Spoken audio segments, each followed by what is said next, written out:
কেউ নাই, নির্জন পাহাড়ে। পিছনের ভিউ দেখেন আর আমারে দেখেন।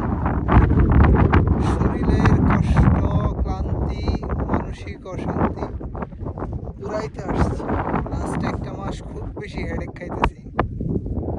তো যাই হোক, আলহামদুলিল্লাহ, জীবনে একা বাঁচতে শিখতে হলে একা চলতে হবে, একা ঘুরতে হবে, মানুষের কাছ থেকে বাস্তবতা শিখতে হবে।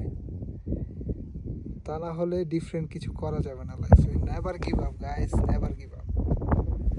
ও আল্লাহু আকবার, আলহামদুলিল্লাহ, কি যে শান্তি লাগতেছে রে।